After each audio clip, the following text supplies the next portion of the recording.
English Standard 6, Who's the Greatest? Part 2.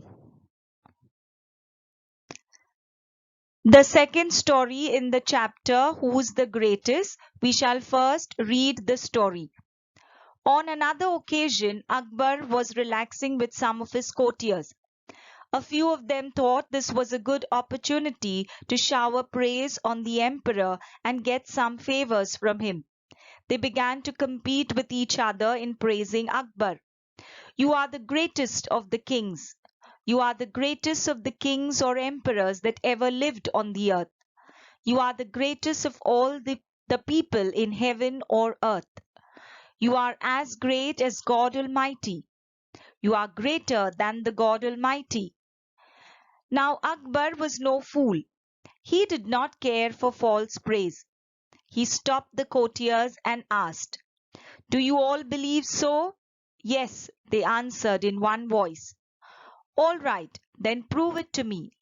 Tell me at least one thing that I can do, but God Almighty will not be able to do.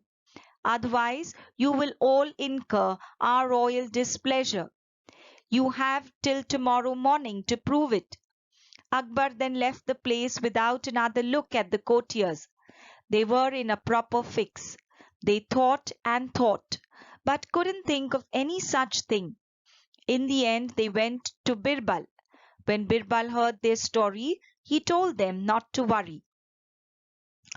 In this story, Akbar was relaxing with some of his courtiers, and a few of them thought that this was a good opportunity to shower the emperor with praises in order to get some favors from the emperor. So the courtiers began to compete with each other, praising Akbar. They started praising Akbar. It was a false praise. They started telling Akbar that you are the greatest of the kings. Some of them said that you are the greatest of the kings or emperors that ever lived on earth. Another said you are the greatest of all the people in heaven and earth. And some of them said you are as great as God Almighty. Some even said that you are greater than God Almighty. Akbar was not a fool, no fool. He did not care for the false praise, and he immediately stopped the courtiers. And he asked them whether they believed in what they said. And all of them answered in one voice that yes, they do believe in what they say. So Akbar immediately told them that they have to prove it to him. They had to tell him at least one thing that he can do, but God Almighty cannot do it. And if they cannot prove this, they would incur the royal displeasure. Incur royal displeasure is that would make him very angry. He would be very angry with them.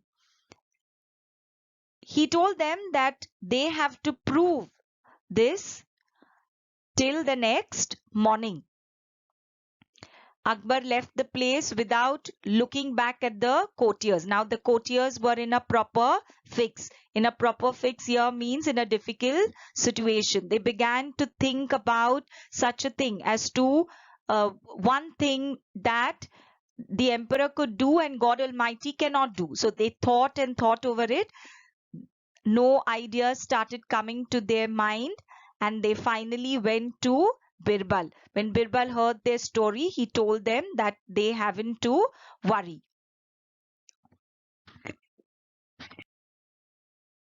The next morning, the court was full. Everyone was curious to see what would happen next. "Well," said the emperor, "have you found a good answer to my question? Or are you ready to leave the court forever?" Just then Birbal stepped forward and bowed low. "Please don't be angry with those who think you are the greatest. There's certainly at least one thing that you can do, but the God Almighty cannot." Akbar looked at Birbal thoughtfully. "And what is that one thing?" "When you want to punish someone, you can banish that person. You can throw him out of your kingdom. But God's kingdom extends everywhere. The Almighty cannot banish anyone from his kingdom. Akbar's face was lit up with a smile. That was very clever, Birbal.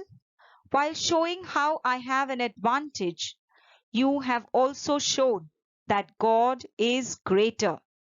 I believe you. Akbar was so pleased with the answer that he forgave the courtiers for their stupidity. We know that the courtiers were praising Emperor Akbar by telling him that he was the greatest. He was even greater than God Almighty. Emperor Akbar was no fool, and he did not care for the false praises, and he immediately stopped the courtiers and asked them that whether they really believe that he is the greatest. And all of them answered in one voice that yes, he is the greatest. So Emperor Akbar told them to prove this point, and he tells them to tell him at least one thing which he can do but God Almighty cannot. And if they are not able to give the answer till the next morning, then they would incur the royal displeasure. The courtiers, they thought about it but couldn't come up with any idea. So finally, they went to Birbal, and Birbal told them not to worry. The next morning, the court was full, and everyone was curious to know and to see what would happen.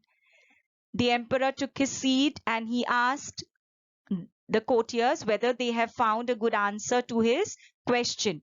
If they haven't found the answer to the question, then they should be ready to leave the court forever. Just then, Birbal came forward and he told the emperor not to get angry with the courtiers who think that he is the greatest. There's certainly one thing that the emperor can do, but God Almighty cannot. Now, Akbar looked at Birbal thoughtfully and wondered, what is that one thing which he can do but God Almighty cannot? So Birbal answered, he told the emperor that when he wants to punish someone, he can banish that person. The meaning of banish is order the person to leave a place. He can throw that person out of his kingdom. But God's kingdom extends everywhere. The kingdom belongs to God. The entire earth belongs to God. And the Almighty is so great, loving, and kind that he cannot banish anyone from his kingdom. When Akbar heard this answer, he smiled and he tells Birbal that it was indeed very clever. It was a clever answer. He showed him how he has an advantage over others and also showed him that God is really greater than him and that he believes in this, that God is greater. Akbar was very pleased with Birbal's answer and he forgave the courtiers for their stupidity.